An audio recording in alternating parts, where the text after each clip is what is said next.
Сәлем баршаға. Бүгін біз сіздермен барлық үйде табылатын қарапайым заттардан өте дәмді печеньелар әзірлейтін боламыз.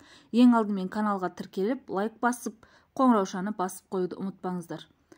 Ең алдымен бізге бір дана жұмыртқа, 3-4 ас қасықта қант, 60 грамм сұйық май, 100 грамм айран, 1 шай қасықта қамыр қопсытқыш, 250 грамм ұн қажет болады. Ең алдымен ыдысымызға бір дана жұмыртқамызды және де 1 ас қасық қантымызды салып, жақсылап араластырамыз. Үстінен сұйық майымызды құямыз, айранымызды құямыз, жақсылап араластырамыз. Ұнымыздың үстіне қамыр қопсытқышымызды салып, ұнның жартысын салып, араластырып, қалған екінші бөлігін салып, қолмен жақсылап қамыр илейміз.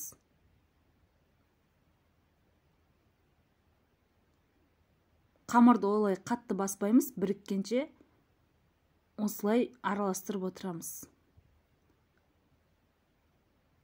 Қамырымызды целлофан пакетке не болмаса, пищевой пленкаға орап, тоңазытқышқа 10-15 минутқа жібереміз. Дайын болған қамырымызды толщинасын 1 сантиметр етіп жайып аламыз. Үстінен қалған қантымызды себеміз.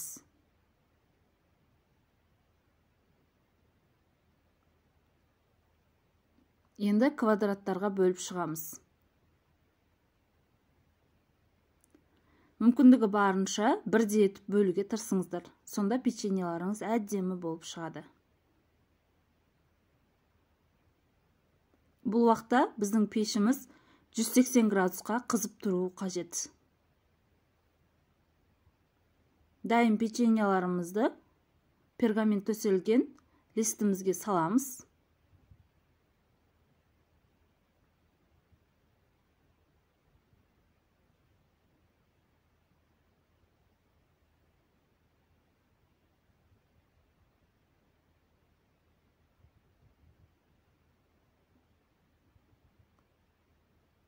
Мінекей печеньеларымызды осылай араларын ашық етіп жайғастырамыз.